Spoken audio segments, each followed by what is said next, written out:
Hey everybody, it's Wahome from Wahome Gitonga Coaching. Hope you're all having an amazing weekend. Welcome to another episode of Business Conversation Interviews, where we interview the most successful people from across various industries, from business owners to entrepreneurs, coaches, authors, influencers, doctors, lawyers, variety of a wide spectrum. Today I have the pleasure of interviewing Annie Fontaine.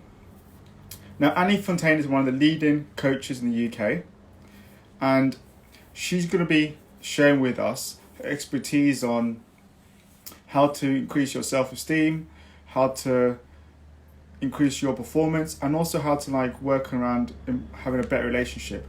And also for your added benefits for parents out there, she's going to be explaining also how you can create a happy home. So without further ado, let me welcome Annie.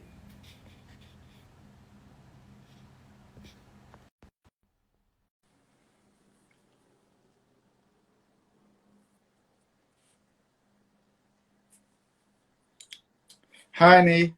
Hi, Pleasure to have you on this call. thank you. I haven't done an interview on Instagram before. Can you see me okay? Yes, I can. It's pretty Okay. straightforward. Yeah, Okay. perfect. Yeah. Okay. So yeah, thank you for being on this with the interview and taking the time out of your schedule to turn up here. So the first question we're going to start with is, tell us about yourself. What is your background and how did you get into your business? Okay, so my background is sales. I did a lot of sales in different ways, different companies, advertising, market research. I did childcare as well for a while. And I got into this because I was feeling very soulless. Like, there was no purpose really, sort of pushing paper around, making money for other people. And I just felt that I needed something with more meaning. So one day I was reading Psychology magazine and there was a mind map in there, and I did it and decided to become a life coach. Okay. So what was the idea behind your life coaching business? Like, what did you want to specialize in? Because obviously life coaching is quite a broad spectrum. So I wanted to stick to things that I knew. So really my life experience is quite vast, and I wanted to focus on things that I had struggled with, like low self-esteem, confidence, family issues, relationships, stuff, that everyday things that people need help with. Yeah, makes okay. I didn't want to do sort of finance or executive coaching, or something where it was just, I do career, but on a lighter level, something where, I wasn't just helping someone make more money. I was helping someone have a better life. Yeah, so kind of just like being able to resonate with people in terms of their everyday experiences. Yeah. Okay. And so has been the biggest challenge you personally faced when you started creating your business? And how did you manage to overcome that challenge? So the initial problem was promoting myself and actually getting clients. And that's always a problem, but I'm not so uptight about it now, because I do feel I am quite spiritual, and I do feel that, the universe gives back when you're in the right vibration, when you're on the right vibration yourself. So I just had to learn to chill out a bit and know that if I did all the right things, it would come.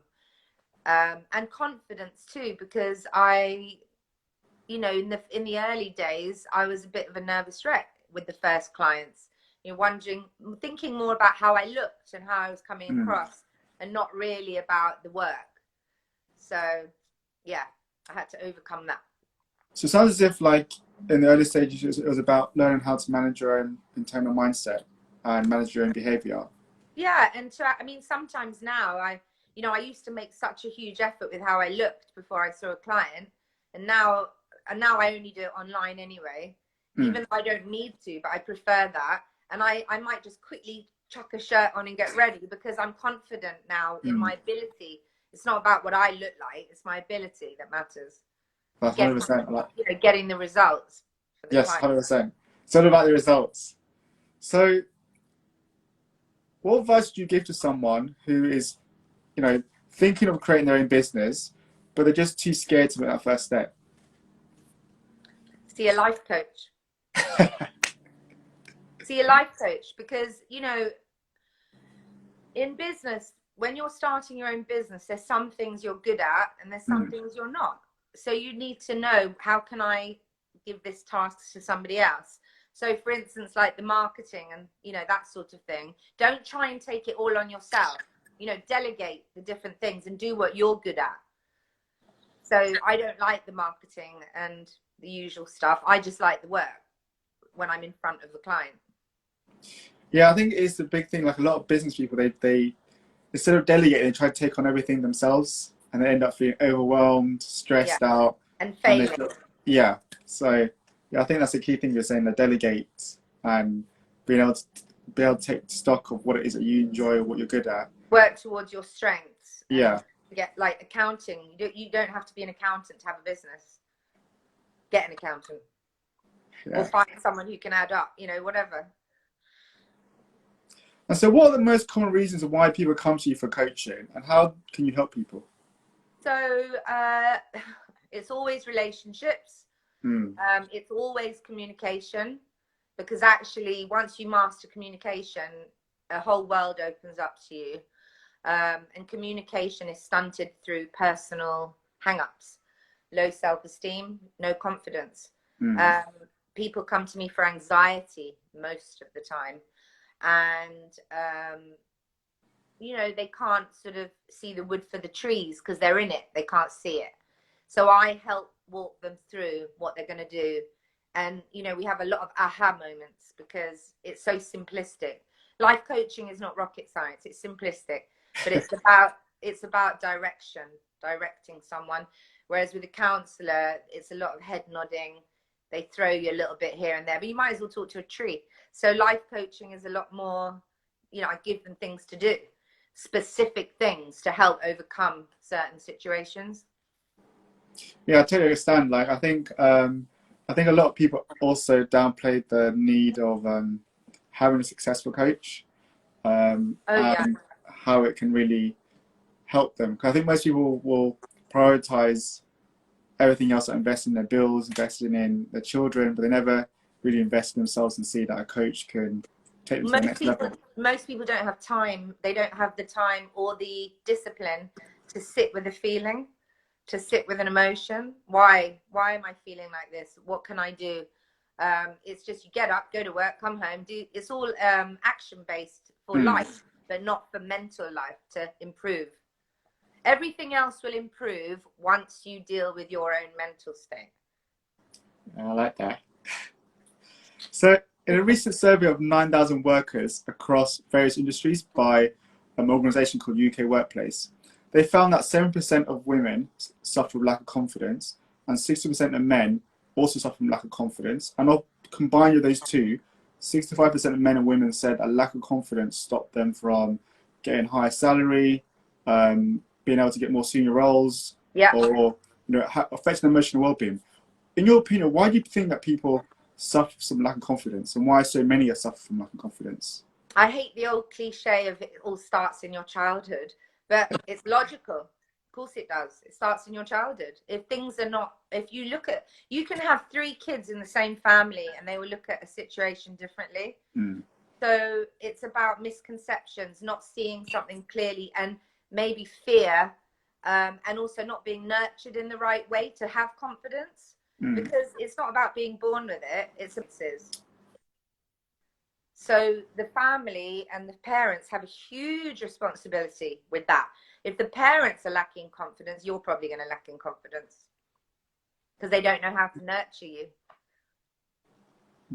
Yeah, I agree. I think if they're scared of everything, then you're going to be scared of everything. Yeah, and it's that old thing, we model our parents and then we adopt their way of thinking, their mindset, their beliefs. So yeah, and it could be from bullying at school, it could be from failing, it could be, I remember I was really bad at maths at school, like so bad at maths, and I was so embarrassed, but I was made to feel embarrassed. And then later on in life, I remember thinking, oh, I'm going to learn fractions, and I did it because I had the right teacher, and that built my confidence. So actually I don't have a problem with maths, I just wasn't, you know, given the right path. Those misconceptions of who we are, we label ourselves. And actually the way to build confidence is to do more of what you don't like doing. Yeah, it is. Taking action. Yes, action. That's the key. So if someone was to come to you and they're suffering low self-esteem and look to overcome this, what advice would you give them? I would say get a life coach. Low self-esteem can be fixed with putting yourself outside your comfort zone. You're not going to do that on your own. That's why you need someone to help you. You need someone you're accountable to who's going to help you do that, and praise you when you do well. And the way that you build it is by actually failing and seeing that it's not that big a deal. Facing your fear, like feel the fear, but do it anyway, like the book. Yeah, I think a lot of people, they have that feeling of, okay, well, they're afraid to make mistakes, they're afraid to fail. They want to stay in a comfort zone where they don't have to take any risks. But that's not living. That's existing. And when you don't have confidence, it affects everything. It affects your job, your marriage, your kids. It affects the whole of your life. Confidence and low self-esteem are two different things, which is something people are not always clear on. Low self-esteem is how you feel about yourself. Confidence can be, you can pretend to be confident, but it's the internal negative self-talk that messes you up, which can be worked on. It can all be worked on. I've seen it, I've done it, and my clients thrive, but only the ones who do the work have to do the work. Yeah, I think it comes down to doing the work. I totally agree with you there. Like, you have to be willing to be committed to your own success and to change. And you have to be willing to look at the people around you. Have you got people around you who are draining your confidence? Your friends, your family. Look at your life. So what I do with the life coaching is I look at every part of somebody's life, because it's not one part that is exclusive. It's not. Totally agree with you there. So in your experience, extensive experience of coaching, why do you feel that so many people are struggling to, have that right mindset to enable them to achieve, high results, the results that they set themselves? Focus, discipline, fear of change, negative self-talk, all of it. So you see, I could have a client that comes to see me and says, oh, I want to work on my career, but they don't have the discipline. So we have to work on that first. And then we go and find something else. Most of my clients, like one client, she came to me about relationships. Now she's becoming a life coach. And I'm training her in that. So things shift. They come for one reason, but actually it's often something else. Yeah, it's true. Like, obviously they're all interlinked. Like, because when you change one area of your life, it will have an impact on another area of your life, and you can't pick and choose in that way. I had a client this morning, who I've only seen him about 4 times, but he's like, I think he's in love with me because he can't believe how much his life's changed. And it was all from mindset. And it was simple things like meditation that has totally changed the game for him. And yet he probably could have worked that out himself at some point, but he would never have done it, because you can't, as I say, you can't see it because you're in it. Yeah, we're blind by blind spots, and we can't. Yeah, you're right. We can't see it. So, what advice would you give to someone who's struggling with trauma, a past experience, and they're struggling to let go of it and move on past it? You need to talk it through with a professional, and you need to revisit those situations, because a lot of them are from childhood again. Young adults, where something's blocked them and they've never sat with it and dealt with it, and it's affecting everything else. So it's about identifying that with a professional, and then thinking, okay, what would I do differently now? Now I'm an adult, what would I say in that situation? Okay, I'm happy with that. Get some of your pride back, and then draw a line under it. Because I'm very much about moving forward, and you can't move forward when you keep going on about the past. Let's identify it. Let's see it. Now let's draw a line under it.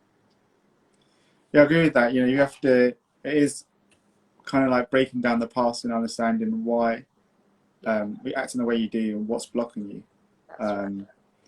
Otherwise, sometimes just identifying it is enough.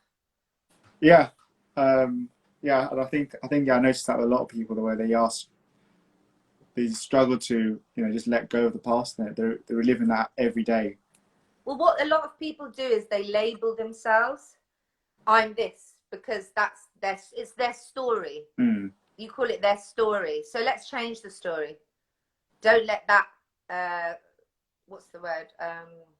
Forgotten the word. Don't let that define you for your future, things that have happened. You can reinvent yourself all the time. That's true. Like we are the creators of our own stories, and we can all create our own story. Okay, so I noticed from looking at your the content you provide that you also provide coaching for parents. So what advice would you give to parents out there who are struggling with their children and wanting to create a more happy home and happy children?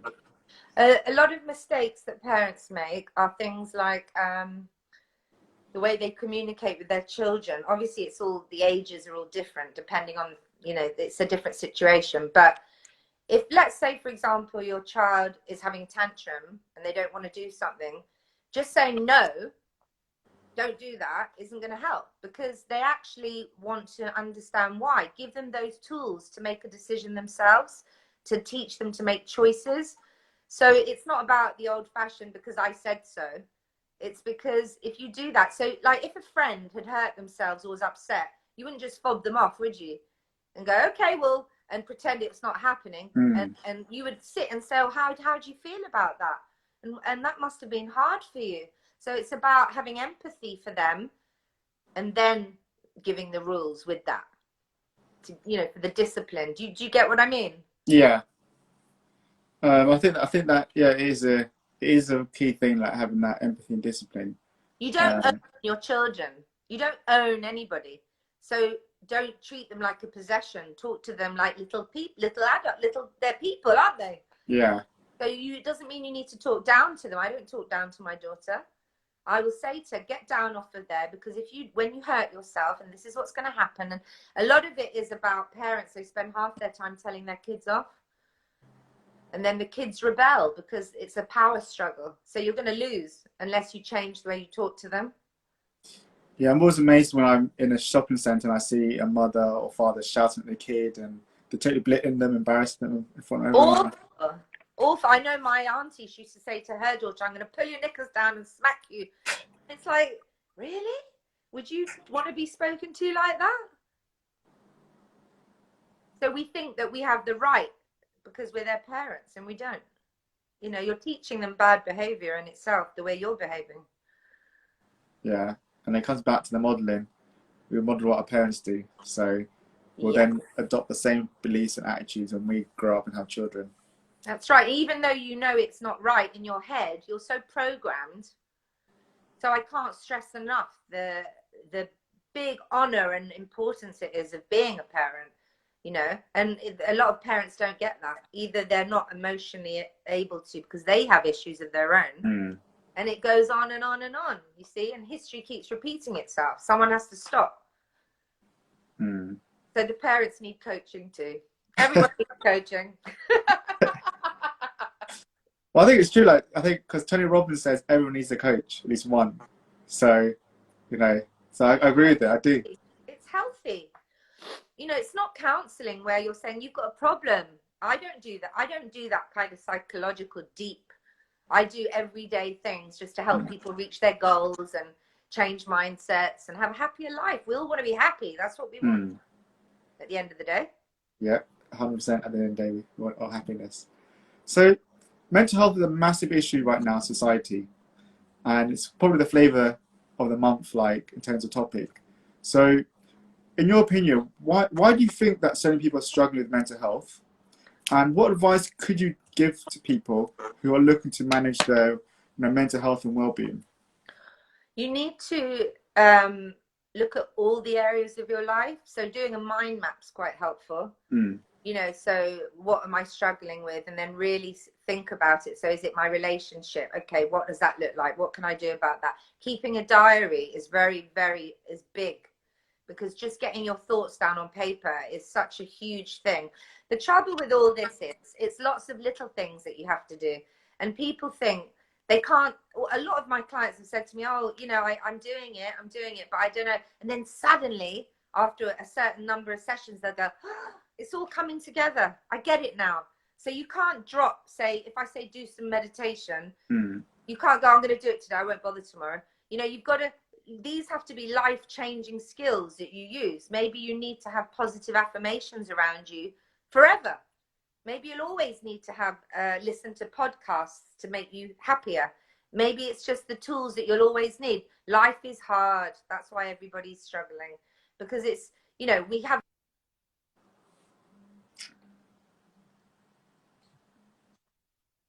and there's a lot of choice. We have so much choice. So it's confusing to know which road to go down. And then, you know, there's all those other things that people have, all the hang-ups people have that affect them. So I just think talking is good. Talking is good. If you can find someone to talk to about things day to day, that could really help. Exercise, eating well, and surrounding yourself with positive people, and doing things you enjoy. You know, how the amount of people I've had come to me, oh, I don't really like my job. So why are you in it? You can get another job, but they feel so trapped. And with the low self-esteem and the lack of confidence, oh, I don't know what else to do. And then we open that up and think, okay, what's your skill set? Let's do a psychometric test. Let's see what you're good at. And then what gives you joy in life, and follow that road. It's not always about money. Money will come when you're doing what you enjoy. Yeah, I think that's true. I think what I was thinking about there is also consistency. Like when you're talking about, you know, you're trying to change yourself for life, not for the next 2 months. That's it. It's a life skill. It's not a quick fix. It's not a magic pill. Yeah. When they come for confidence building, and then they think, I'm going to just, what am I going to do? Wave a wand? No. Now, what is it you're scared of? Go and do it and tell me how it was. And that, it terrifies them. It always reminds me of the analogy of the Matrix, where there's the blue pill and the red pill. And I think they're just going to take a pill, and then in 2 months' time, they're a millionaire and everything's fine. Yeah. Okay, so that's a good. I like your answer there. So recently in Cosmopolitan magazine, they found the #1 reason for breakdown relationships was communication. So how important do you feel good communication is in relationships? And what advice would you give to those, you know, couples right now who are in relationships where the communication is broken down, or they're struggling to have strong, effective communication? Communication is just habit, bad communication. So it's just about stripping it back, learning some tools, making sure the other person has understood what you've said. I hear that you're saying this. Is that right? Yes, that's right. You know, it's a bit robotic, but you have to retrain your brain to communicate. And again, I think a lot of this stuff is quite hard to do by yourself. I mean, there are resources. You can get podcasts, you can read books, but then if you're lacking in the discipline, you're not going to do it. A lot of the success of changing communication is having someone that you're accountable to help you change it. And some people don't realize how they sound even. They don't know. They can't, they have no awareness. So it's about being mindful, really. Yeah, and I think when I think about communication, and I think of just from my perspective on past relationships that I've had, and in the early days, like when I was first relationship, it was the thing of never listening to the other person, or never being curious to know what's coming up for them, and always like having the attention to myself and thinking, well, am I going to say next? What's my answer to that? Yeah. Or assuming they know what you're going to say. Especially when you've been in a relationship for a while, you get to know each other really well. So if that person who feels like they need to be more positive wants to change, they can't, because the other person is constantly almost answering the questions for them, thinking, oh, well, I know what you're going to say anyway. Oh, I know what she means. But you don't always know. And it's about zipping it, slowing down, and listening, active listening. Yeah, I like that. I think that we need to all listen more. And actually take attention of ourselves. So what do you think is the most common reason for people failing to create a life with meaning and purpose? Lack of confidence, lack of focus, lack of mindfulness. And what is the specific ways you would say to people to, maybe get in that focus and confidence? You need to do action plans and write things down, and you need to break things down into small pieces. A lot of times people feel like they have a mountain to climb. They're like, it's too much, so they don't do anything, or they do everything badly. So it's about slowing it down, slow down, and think, what is it I want to achieve? How can I do that? And writing it down and having a plan, not just floating around hoping for the best, having a proper plan. Yeah, it's amazing how people don't plan. The amount of people who I work with, and they fail to plan, or doing things like task listing or what they're going to do for the next day. They don't do that. Well, the most successful people over the years, that's what they do. They live with mind maps and action plans and affirmations. That's their life, and that helps them to achieve. So there's no reason to fail. That's true. I love it. Yeah, I like the idea of planning there. Yeah. So during difficult times that we're experiencing now with COVID, all the pressures, work from home, the whole racial movement, obviously it's got a lot of people depressed, demotivated. What do you think is, what best tips would you give people to, in order to be able to stay motivated during difficult times? And what techniques do you use that allows you to stay always motivated? I don't try and make the mountain too high to climb, too high. I do little things, and I reward myself, and I acknowledge my achievements, however small. Today my intention was to focus on patience, and I did that, and I feel happy that I did that. So it's when you achieve in a small way that spurs you on to move forward. Motivation, lots of people lack motivation from depression or whatever the problem is. But you only have one life, and you need to, take it seriously. And if there's somewhere you need to get to, you don't want to be, no one on their deathbed says, I wish I'd have worked harder. Don't hide in your work. Motivate yourself into having the best life you can for you, whatever that may be. And you have to dig deep and think about it, and maybe you have to work hard for it. So find a way to reach it and get some support.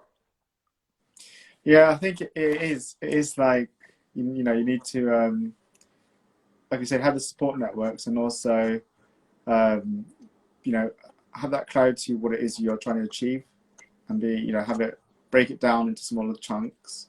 Then having a clear action plan that you actually are going to go out and do it.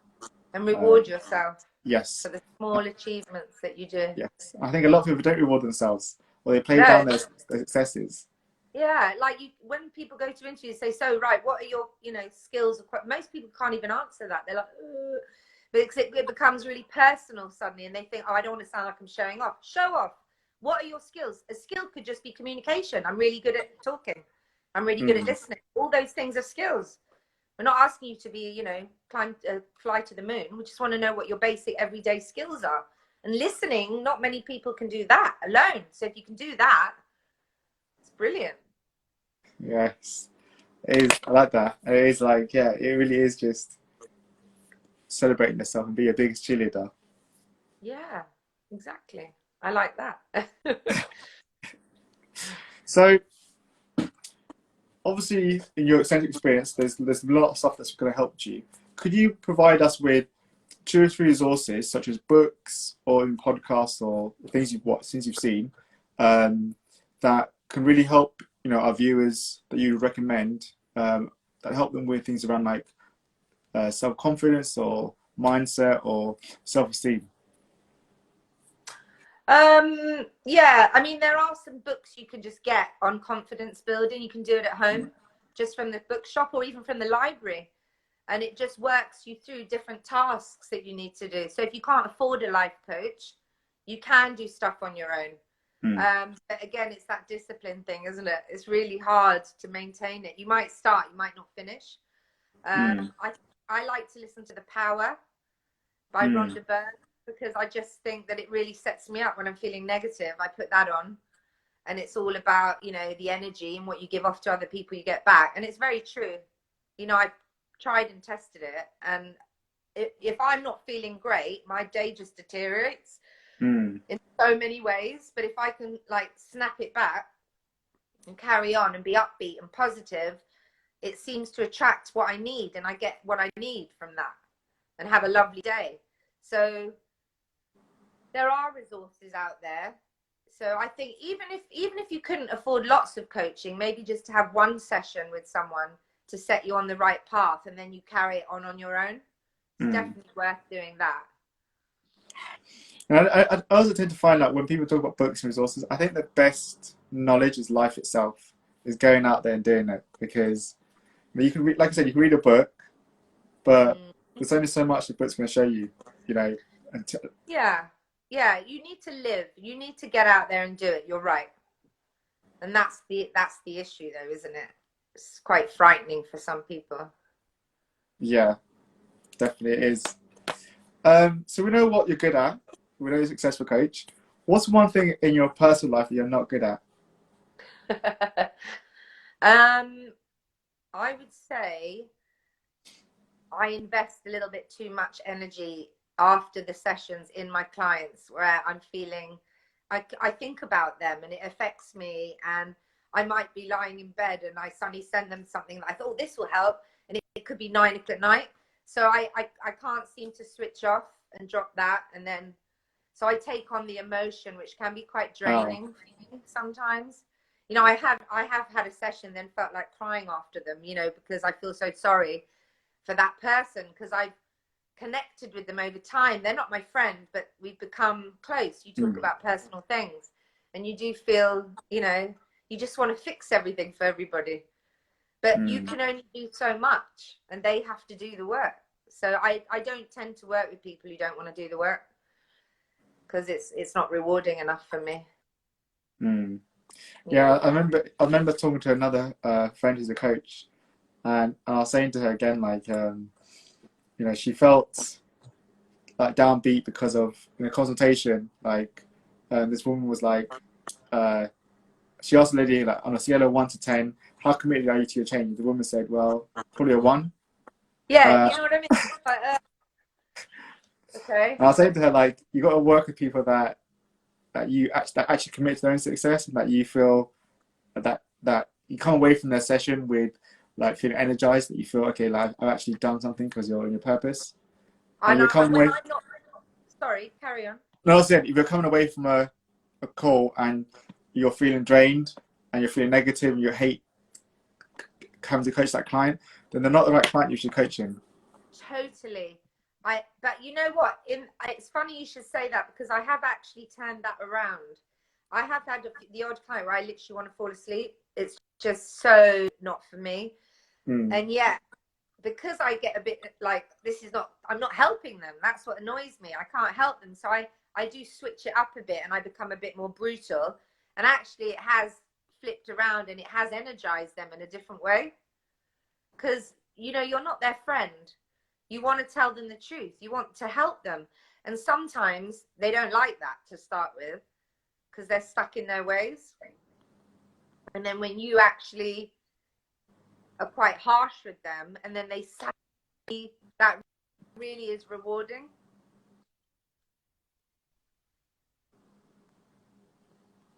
Are you there? Yeah, I totally agree. Yeah, I totally agree with you.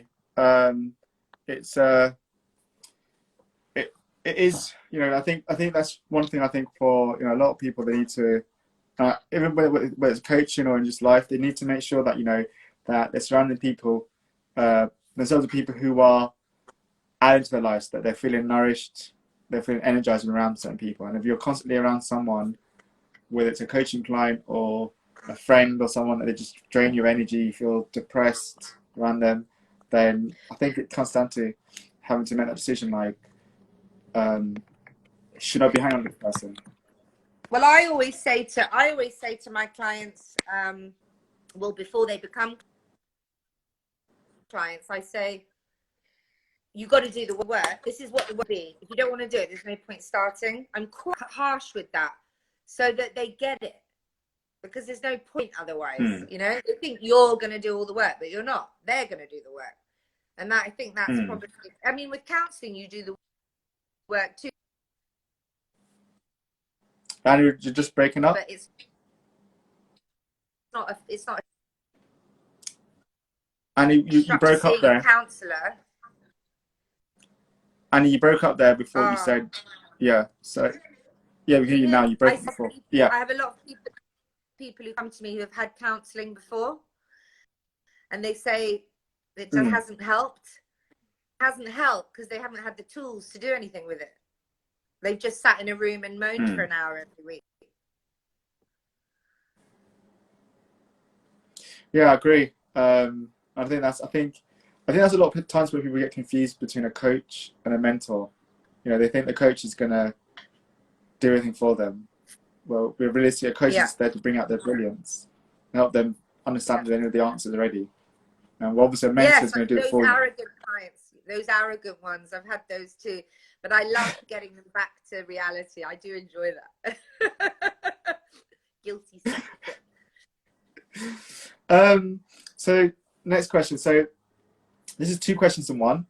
So what is next for you, and how can people go about working with you or reaching you? Okay, so I prefer to do it online now. So I want to work online. So I'm looking to move my audience to America, Saudi Arabia, those kind of places. And obviously here, of course. But I would like to get to the point where I might even become a coach for a client individually at one point for a few months, whether they want to go traveling and take me with them. I wouldn't mind stepping it up a bit and making it, you know, just different. Just to have, I haven't worked internationally really, only a couple of, so I think I was shutting myself off because I was only seeing people who could come and visit me, which is not helpful. Yeah, I think it is. I like the idea of you wanting to go internationally. I like that. Like, and help more people around the world. Yeah. So how can people then work with you specifically? Like, what, like a website, Instagram? Website. Well, I mean, they just need to get in touch simply, and then I will get with them on Skype or Zoom or FaceTime. Or now Instagram. Because I never thought about that. I'm 45. I'm not exactly, into technology that much. So, yeah. Well, obviously, if anyone watching, you want to work with Annie, I'd recommend it. Her website is Annie.Fontaine. The website is www.anniefontainelifecoachlondon.co.uk. Perfect. Yeah, so give Annie a reach and she'll be able to help you with self-esteem, confidence, relationships, performance. So yeah, reach out to her. And also, fertility. Annie, fertility, yes. I can help with fertility. So, don't waste time. I'd recommend you get in touch with her. Thank you. Thank you. And what's one final piece of advice do you have to people wanting to increase their confidence and master the mindset? Last piece of advice. Haven't I given you enough? Call me. Let's do it. And I'll tell you what I'll do. I'll offer anyone who gets in touch a 30-minute complimentary session, and I will help them to work out how to improve mindset and confidence. And it's not a 2-minute job. So. Well, everyone watching or who watches later this live, then take Annie up on the offer, because we want to change. You want to start changing your results. You've got to start taking actions, and that's the only way. I'll tell you something. Even after one session, you will feel happier. Trust me. I can say that, not an ego thing. From experience, the motivation that I will give you after one session will be. It could still be a game changer after one session. Mm. Okay. Sounds perfect. Sounds like Annie delivers results. So I do. Thank you so much. yeah, so Annie, thank you for your time. It's been a pleasure to interview you and get to know get your insights and get into your mind and understand, how you coach people. So it's really been an honor to have you on this call. Thank you. And we hope obviously that we look forward to seeing you grow in America, grow internationally. So yeah, so we hope you also have an amazing weekend. And for everyone else, have an amazing weekend. And there will be more business interview conversations coming up next week. So stay tuned for those. Otherwise, thanks, Annie, for your time. Thank And you we'll very speak much. soon. Take Thank you, care. Annie. Bye. You too. Bye. Bye-bye.